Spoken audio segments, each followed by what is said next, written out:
우리 회사는 일본 1등 회사인데 한국의 중소기업 따위에게 밀린다고.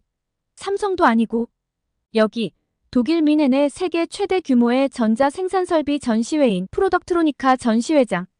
일본 명문대를 졸업하고 일본 굴지의 반도체 회사에 입사한 이 여성이 충격에 휩싸여 있습니다.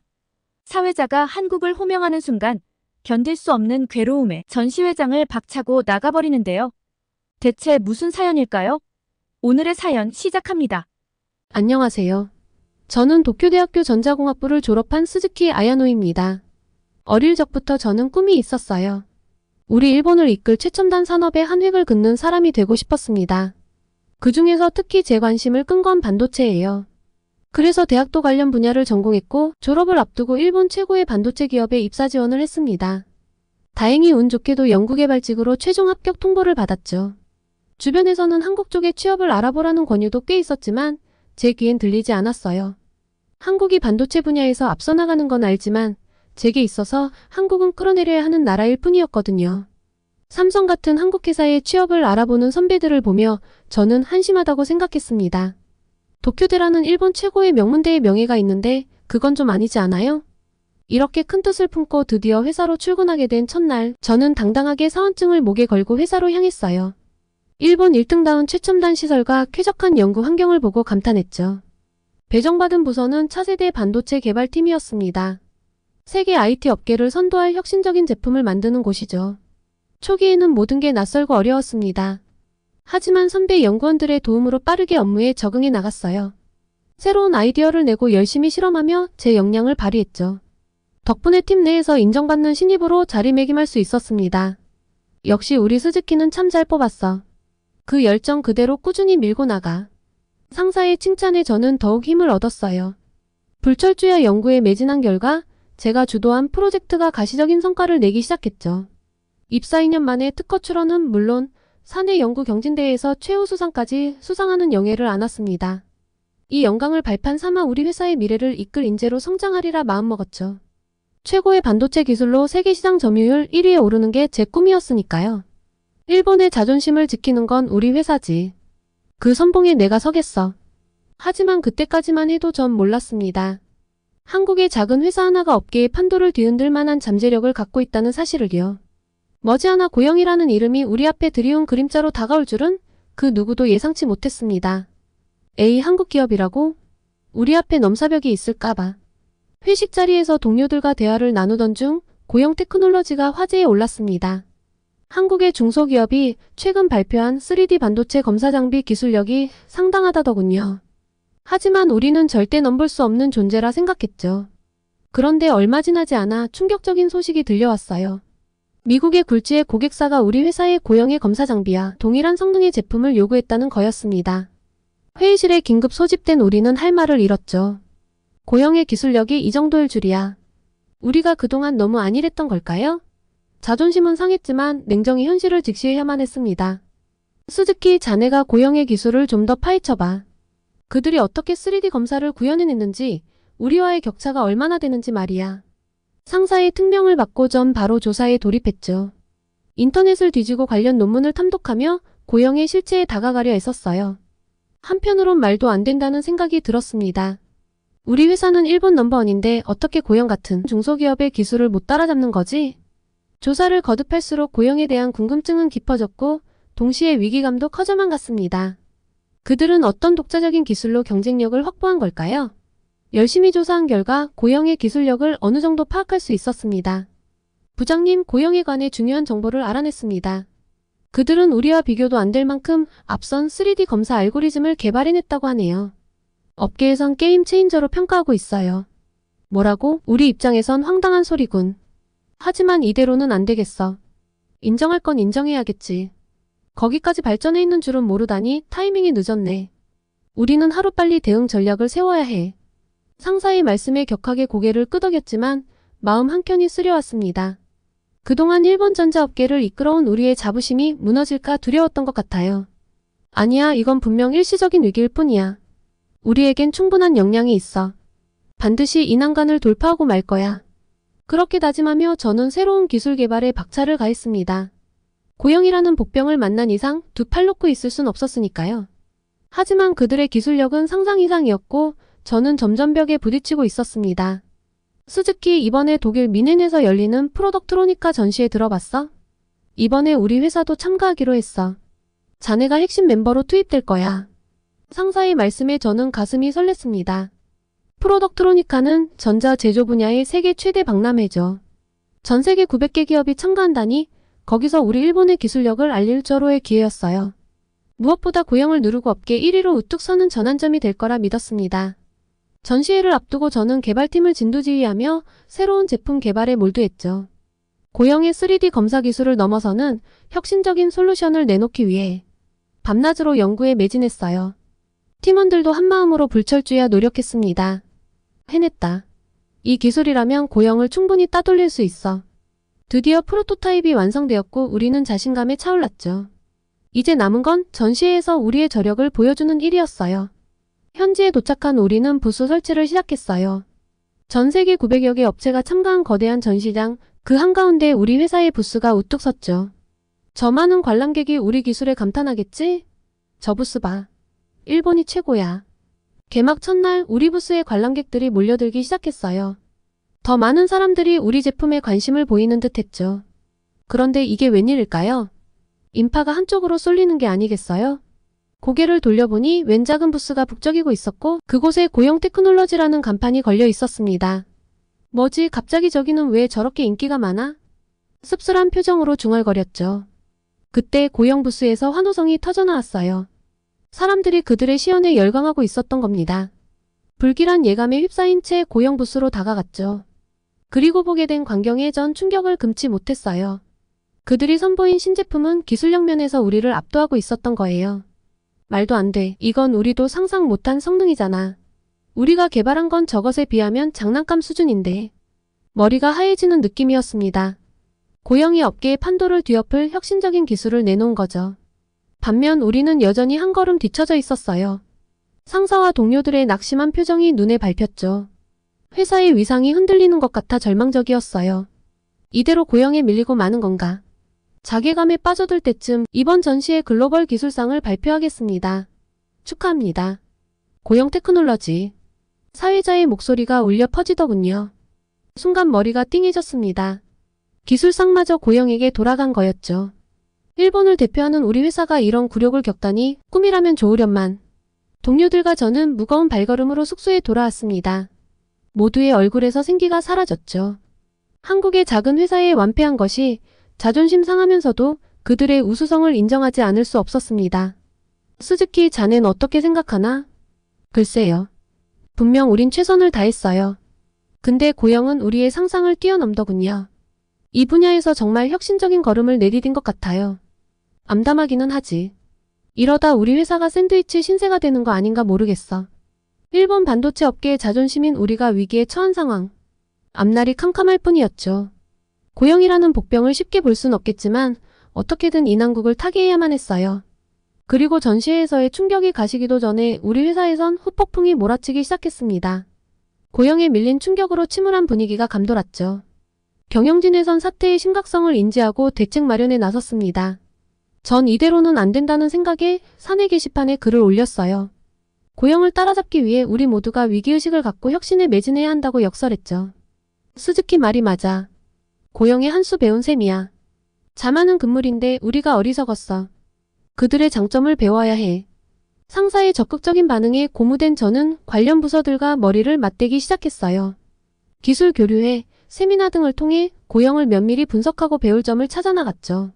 최고 기술을 향한 갈증으로 불타올랐습니다. 며칠 뒤 한국 회사에서 근무하는 제 대학 선배인 다나카 씨에게 연락이 왔어요. 스즈키 씨, 우리 좀 만나 이야기 좀 나눠볼 수 있을까요? 고영 테크놀로지 얘기인데 중요해요. 호기심에 다나카 씨를 만났죠. 그는 씁쓸한 표정으로 운을 뗐어요. 스즈키 씨, 우리 반도체 기술 수준이 20년 전에서 한 발짝도 나가지 못했대요. 고영은 물론 삼성 등 한국 기업들이 세계 시장을 주도하고 있는데 우린 여전히 과거에 안주하고 있다는 게 세계의 평가야. 충격적인 발언이었죠. 우리가 그동안 위기의식 없이 현실을 직시하지 못했다는 걸 절감했어요. 다나카 씨의 이야기는 계속되었습니다. 그는 고영의 기술력에 감탄했고 우리도 변화가 시급하다고 강조했죠. 머지않아 일본 반도체의 몰락을 예견하는 듯한 발언에 저는 부들부들 떨렸어요. 만남을 끝내고 회사로 돌아오는 길에 머릿속이 복잡했습니다. 일본을 대표하는 기업의 프라이드를 세워야 한다는 각오, 고영을 따라잡고 싶은 열망, 현실의 높은 장벽에 대한 좌절감까지. 이대로 주저앉을 순 없어. 어떻게든 고영의 기술력에 도전해야 해. 그렇게 마음먹은 저는 새로운 프로젝트를 제안했죠. 고영의 제품을 면밀히 분석하고 그들을 뛰어넘을 획기적 기술 개발에 도전하자고 역설했어요. 경영진도 이에 적극 호응해 주었습니다. 우리의 미래가 달렸습니다. 우리 모두 필사적으로 고영 추격에 나서는 거예요. 프로젝트가 시작되고 우리는 불철주야 연구에 몰두했죠. 기술의 한계를 뛰어넘기 위해 밤낮으로 고민하고 또 고민했어요. 고영을 따라잡을 혁신적 아이디어를 찾기 위한 고투의 나날들이었습니다. 6개월이 흘렀죠. 그동안 우리는 상당한 진척을 이뤘습니다. 3D 검사 기술에서 고영에 근접하는 성과를 냈고 새로운 알고리즘 개발로 한 단계 도약할 토대를 마련했어요. 하지만 기쁨도 잠시 또다시 고영의 소식이 들려왔습니다. 그들이 한술 더 뜬 신제품을 내놓았다는 거예요. 우리가 따라가기도 벅찬데 고영은 멈추지 않고 혁신을 거듭하고 있었던 겁니다. 팀원들 모두 좌절감에 빠졌죠. 고영의 기술력은 우리에 의해 범주를 넘어선 레벨이었어요. 하지만 이대로 좌절할 수 없지 않겠어요?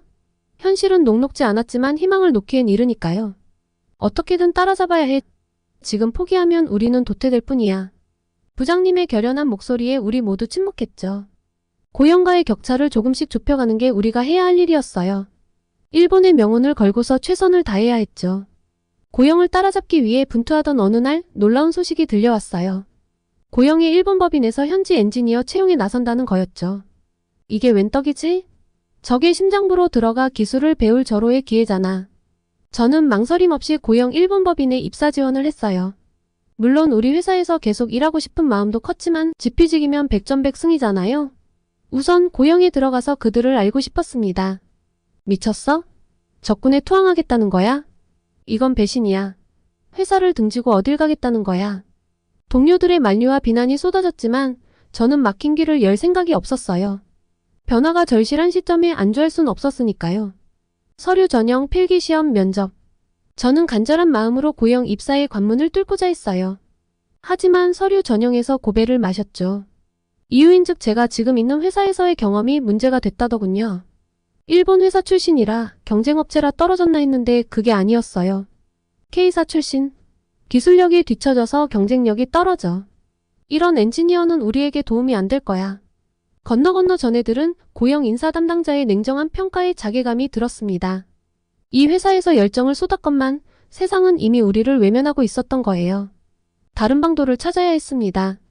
그래서 상사에게 사직서를 제출했죠. 스즈키, 자네 마음은 이해하네. 그런데 아직 젊은데 우리 회사에서 계속 함께 혁신의 길을 걸어보는 게 좋지 않겠어? 죄송합니다. 하지만 이 길만이 우리 회사의 돌파구를 마련할 것 같아요. 제 생각대로라면 고영을 따라잡는 힌트를 얻을 수 있을 거예요. 상사의 만류에도 저는 뜻을 굽히지 않았어요. 제 안에는 오직 일본 반도체의 부활을 향한 열정만 가득했으니까요. 퇴사 후 저는 한국행 비행기에 몸을 실었습니다. 고영에 입사하진 못했지만 직접 그 현장을 느껴보고 싶었거든요. 인천공항에 도착해 고영 본사로 직행했어요. 건물 앞에 우뚝 선 저는 마음이 복잡했습니다. 한국의 중소기업이 어떻게 일본 최고기업을 이토록 위협할 수 있는 건지. 사흘간 고영 사옥 앞을 서성이며 많은 걸 봤죠. 밤늦게까지 불이 꺼지지 않는 연구동, 활기찬 표정으로 출퇴근하는 직원들. 저 안에선 어떤 일이 일어나고 있는 걸까요? 호기심은 나날이 커져갔어요. 그러던 중 수소문 끝에 고영의 협력업체 사장님을 만날 기회가 생겼죠. 한국에서 20년 가까이 사업을 해온 일본인이시더군요. 그분께 많은 조언을 구했죠. 고영은 남다른 혁신 DNA를 갖고 있습니다. 실패를 두려워하지 않고 끝없이 도전하죠. 그리고 직원들의 아이디어를 존중하는 수평적 조직 문화가 있어요. 일본 기업들이 배워야 할 점이 많아요. 사장님의 말씀은 큰 깨달음을 줬어요. 고영의 성공 비결이 모호했던 게 선명해졌달까요? 도전 정신, 유연한 사고, 소통의 힘. 그런 가치들이 혁신을 이끈 원동력이었던 거예요. 한국에서의 깊은 통찰을 얻고 일본으로 돌아왔습니다. 마음속엔 새로운 꿈이 피어올랐죠. 언젠가 고영을 따라잡고 일본 반도체 산업의 르네상스를 이끌겠노라고요. 저 다시 회사에서 일하고 싶습니다. 전과는 다른 마음가짐으로 임하겠습니다. 기술 혁신을 향해 매진하는 한편 고영의 장점도 배워나가고 싶어요. 혼이 나도 괜찮다는 각오로 부장님을 향해 담담히 말했죠. 그런데 제 예상과 달리 부장님은 저를 반갑게 맞아주셨죠. 알아요. 자네 진심과 각오. 잠시 길을 잃은 게 아니라 새 길을 찾아 헤맨 거겠지. 함께 가보세 최고를 향한 길을. 그렇게 저는 새 출발선에 섰습니다. 고영을 롤모델로 삼되 그들을 뛰어넘기 위해 혼신의 힘을 다하리라 맹세했죠. 변화의 바람을 우리 회사에 불어넣고 일본 반도체의 자존심을 세우고야 말 것입니다. 물론 그 길이 녹록치 않으리란 걸 압니다. 하지만 저는 두렵지 않아요. 우리의 잠재력을 믿기에 기술 한류에 밀려 좌초하지 않으리란 확신이 있으니까요.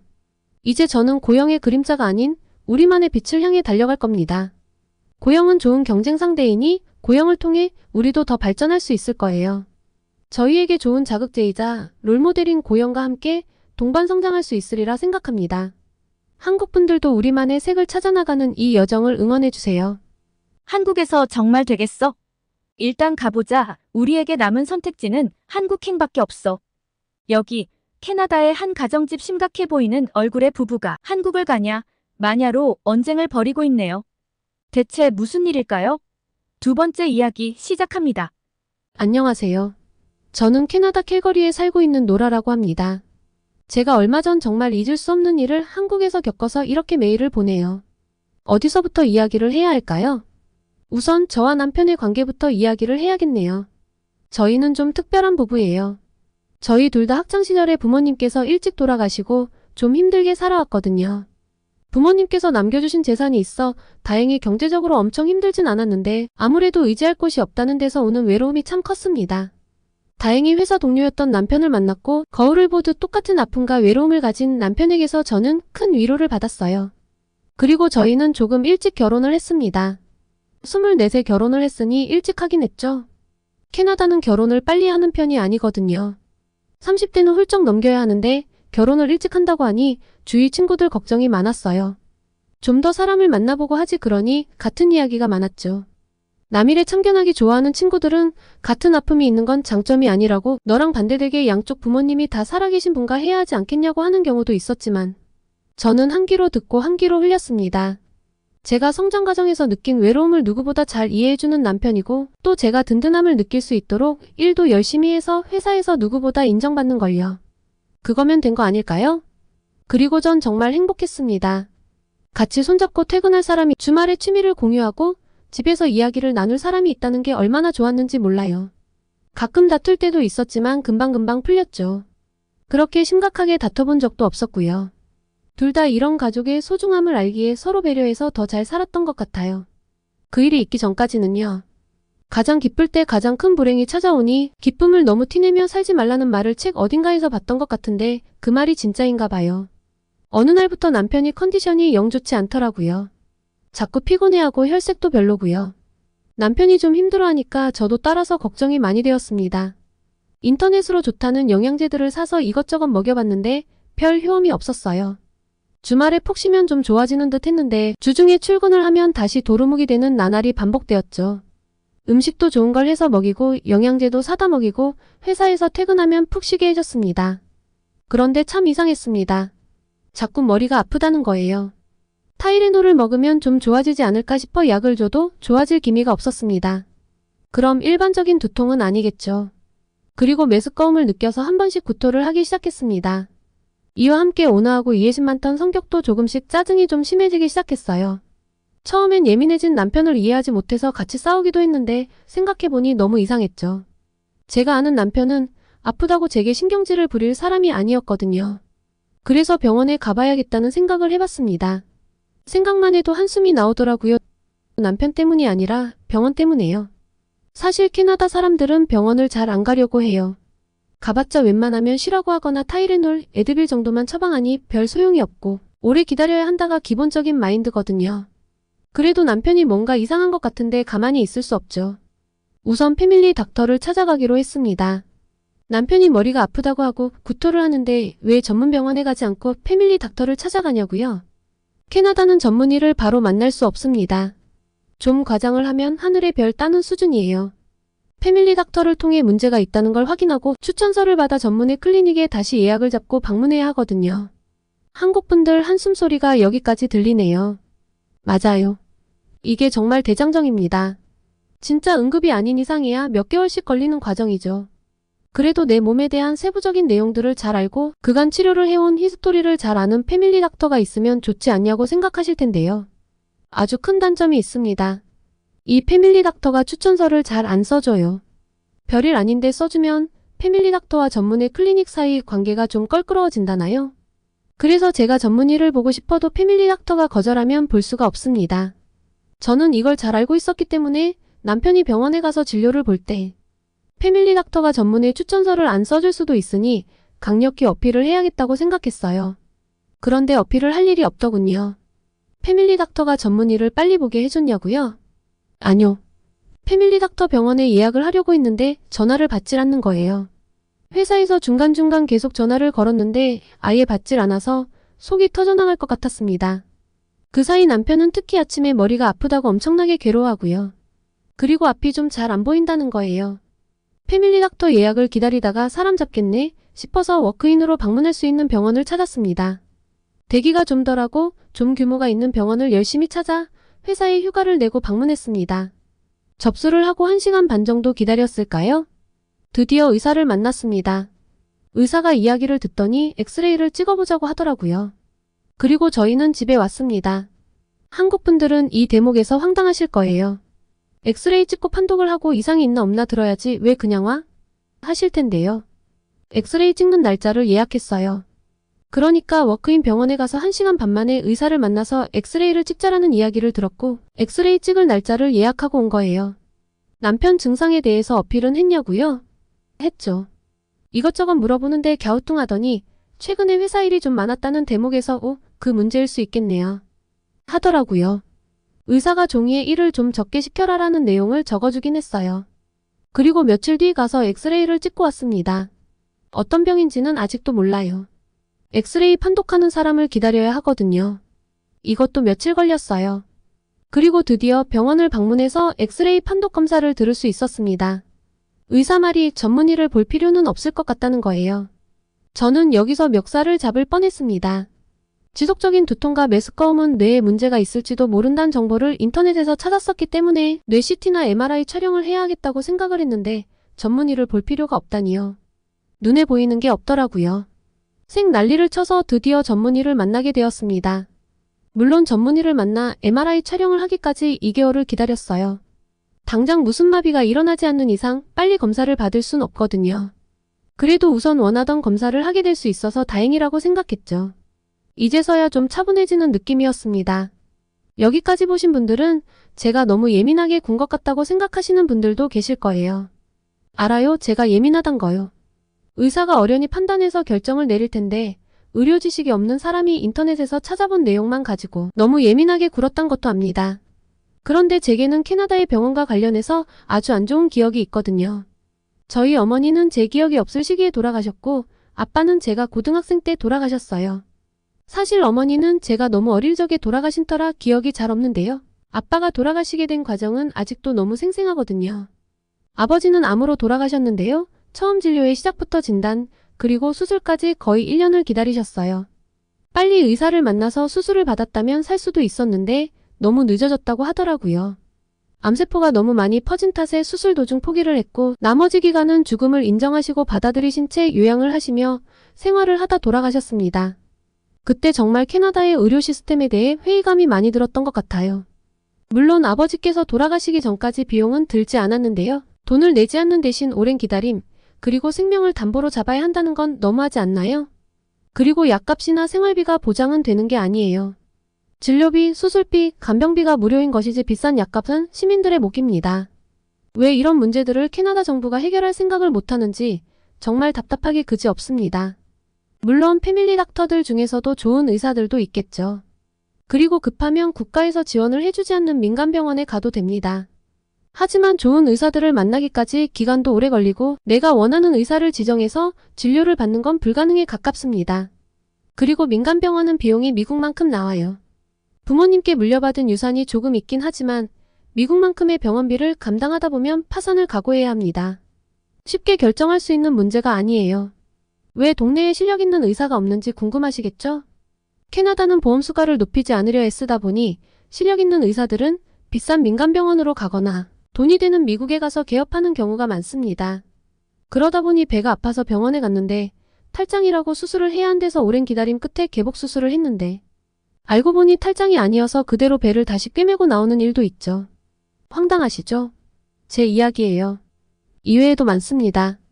제 친구는 교통사고가 나서 실려가 응급실에서 엑스레이를 찍어보니 척추가 골절되어 있는 상황이었는데도 바로 MRI를 찍지 못했습니다.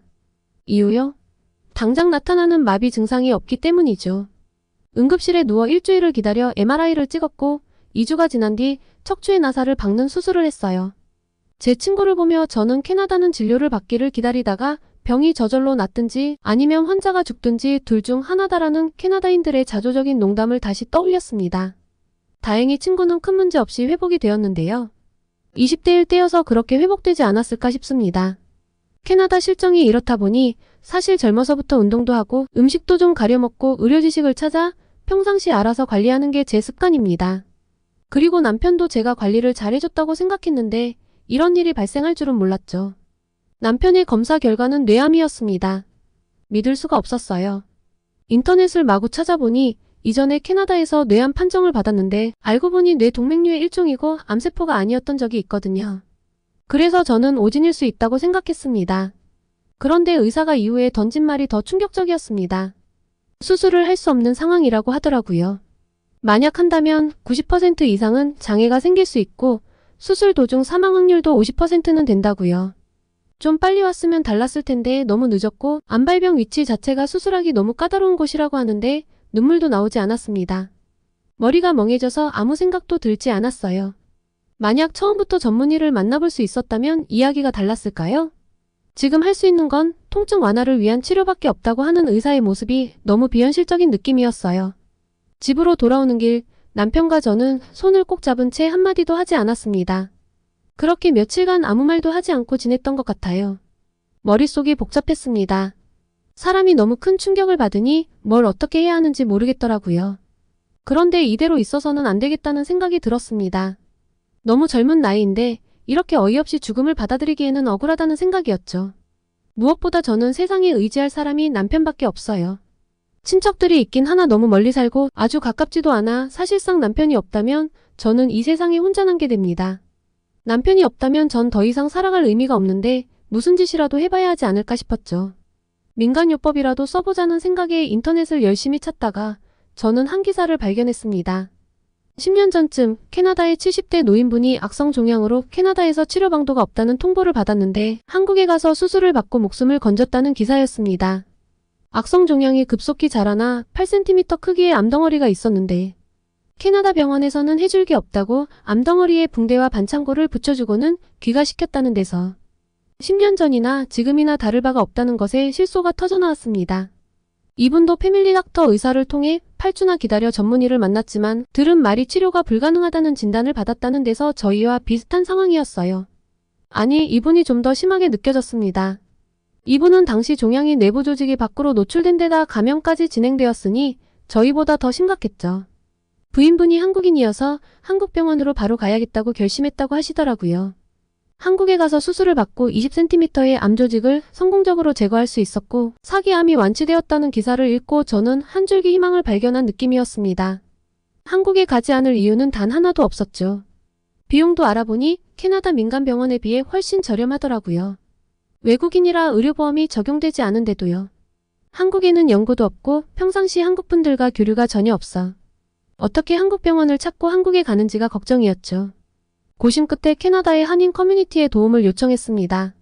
그리고 저는 한국분들의 따뜻함에 큰 감동을 받았어요. 마치 자신의 일처럼 걱정해 주시고 또 캐나다 의료 시스템 문제에 대해 분노해 주시면서 한국에서 어떻게 하면 좋은 병원을 찾을 수 있는지 어떤 의사가 좋은지 적극적으로 추천해 주셨죠. 그리고 하나같이 한국에 가면 빠르게 진료를 받을 수 있다고 하시더군요. 찾아보면 찾아볼수록 한국 의료 시스템은 완벽에 가까운 모습이었습니다. 누구나 100% 만족하는 시스템이란 존재하지 않겠지만 적어도 한국은 국민들을 위한 의료체계를 가지고 있다는 생각이었어요. 비행기 안에서 저희는 계속 희망을 이야기하며 한국에 가니까 우리는 분명 웃으며 돌아올 수 있을 거라고 끊임없이 자기 세뇌를 했습니다. 그리고 한국분들의 추천을 통해 방문한 송파구에 있는 병원은 놀라웠습니다. 크기와 시설 갖추고 있는 의료 장비도 놀라웠는데 가장 놀라운 건 속도였죠. 가자마자 응급 MRI를 찍었고 다음날 바로 결과를 들을 수 있었습니다. 뇌종양인데 우측 전두엽 쪽에 있어서 빠른 시간 내에 수술이 가능하다고 하더라고요. 물론 크기가 커서 만만치 않고 부작용으로 편마비가 올 수도 있지만 너무 큰 걱정을 하지 말라고 하시는데 그제서야 눈물이 나왔습니다. 캐나다에서는 절망으로 울 기운조차 없었는데 한국에 와서야 희망을 발견하고 마음을 놓아서 그럴까요? 너무 부끄럽게도 대성통곡을 하고 말았습니다. 의사 선생님께서는 젊은 사람이 이런 병이 생겨서 놀랐겠다며 너무 걱정하지 말라고 했어요. 수술이 4시간 반 정도 걸릴 건데 오래 걸린다고 걱정할 필요 없고 믿으라고 해주셨고요. 그런데 정말 큰 걱정이 안 됐습니다. 한국에서도 큰 병원으로 손꼽히는 곳으로 갔기 때문일까요? 수술 당일날도 일사불란하고 체계적으로 움직이는 모습에 느려 터진 캐나다의 의료진들이 겹쳐 보였습니다. 한국으로 오길 너무너무 잘했다 싶었죠. 그리고 믿음직한 의료진 덕에 남편 수술은 2시간 반 만에 끝났습니다. 그리고 남편 말로는 계속 섬세하게 상태를 체크해 주셨다고 해요. 의식은 명료한지 손과 발에 힘 빠짐은 없는지 말이죠. 그리고 저녁에 수술해 주신 의사 선생님을 만날 수 있었습니다. 육안으로 보이는 악성 종양은 모두 제거가 되었고 운동신경계 2mm 앞까지 굉장히 타이트하게 절제했지만 지금 회복되는 걸로 봐서 우려했던 편마비 문제도 없을 거라고요. 정말 감사하다는 말로는 이 감사함이 다 표현되지 않는 것이 안타까울 뿐이었어요. 그리고 캐나다에서는 그렇게 어려운 CT나 MRI 촬영이 한국에서는 정말 쉽다는 걸 눈앞에서 보니 믿어지지 않았습니다. 중환자실에서 CT 촬영도 한 번 더 했는데 수술 후에 큰 부종이나 출혈이 있으면 심각한 상황이 발생할 수 있기에 임시적으로 찍는다기에 깜짝 놀랐어요. 진정한 선진국의 의료는 이런 거구나 싶었죠. 일반 병실에 올라와서 다시 MRI 촬영을 했어요. 혹시 뭔가 문제가 있나 해서 놀랐는데 수술이 잘 되었는지 출혈이나 부종은 없는지 잔존 종양 여부 등을 판단하기 위해 수술 후 다시 한번 찍는다고 하시더라고요. 그리고 계속 끊임없이 간호사분들이 체크해 주시는 것도 감사했는데 저녁에는 꼭 수술해 주신 의사 선생님이 오셔서 직접 상태를 확인해 주시는 것도 정말 감사했습니다. 제일 감사했던 건 한국에 도착해서 MRI 촬영부터 수술까지 단 5일 만에 끝이 났다는 거죠. 캐나다의 민간병원이나 미국으로 갈 것도 고려해봤는데 한국으로 오기 정말 잘했다는 생각밖에 들지 않았어요. 지금 남편은 어떠냐고요? 수술 이후 스테이플러 제거를 받았고 지금은 운동을 해도 된다고 해서 운동도 조금씩 하고 있습니다. 방사선 치료는 나이가 젊으니 우선 하지 말고 나중에 MRI 촬영을 한 번 더 하기로 했죠. 악성 뇌종양인 탓에 재발도 물론 신경 써야 하고 완벽하게 마음을 놓을 순 없지만 수술한 지 3개월이 다 되어가는 지금 아주 정상적인 생활을 하며 잘 회복을 하고 있습니다. 한국의 롯데월드도 가봤고 맛있는 한국 음식도 즐기고 있죠. 캐나다에 있었으면 꼼짝없이 죽음만을 바라봤어야 하는데 일상으로 돌아갈 수 있게 된 것이 정말 꿈만 같습니다. 이 모든 게 한국에 오지 않았다면 한국 의료진이 아니었다면 불가능한 일이겠죠. 소중한 남편을 살려준 한국 의료진분께 다시 한번 감사드리며 이렇게 좋은 의료 시스템 하에 살고 계신 한국분들이 정말 부럽다는 이야기를 전하고 싶네요. 캐나다도 하루빨리 한국을 따라 좋은 방향으로 변화를 했으면 하는 바람입니다.